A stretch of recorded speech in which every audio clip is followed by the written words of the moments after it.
The yield curve comes up on the financial news a lot, but what is it? Simply put, the yield curve is a graph that measures the yields of short and long-term bonds and other fixed income products of the same credit quality. Recall that a yield is the return on an investment. For bonds, it's calculated by dividing the coupon rate by the market price.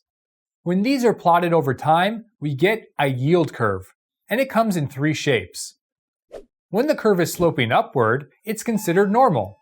It means that the yield of shorter-term investments is lower than the yield of longer-term investments.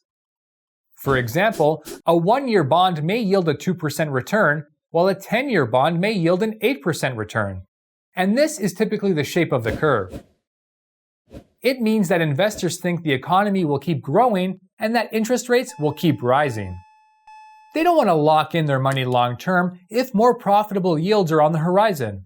So demand for long-term bonds goes down, along with their yield. At the same time, demand for short-term bonds goes up, causing short-term yields to go down. When the yield curve is inverted, it means that the yield of shorter-term investments is higher than the yield of longer-term ones. For example, a 1-year bond may yield an 8% return, while a 10-year bond may yield a 2% return. This may happen when investors become pessimistic, believing that inflation and interest rates may go down. They want to lock in current long-term interest rates before they fall, causing a rise in demand that pushes long-term yields down. At the same time, demand for short-term bonds drops, causing their yield to rise.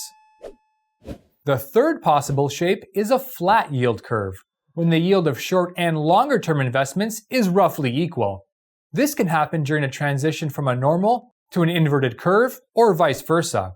It means investors aren't sure which way yields will go next. So how is this information helpful to a fixed income investor? Knowing the shape of the yield curve can help investors decide how to allocate investments.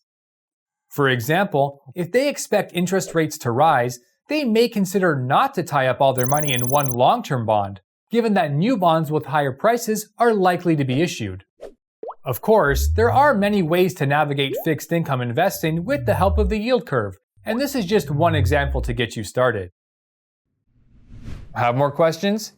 Check out the links to the right and in the description below.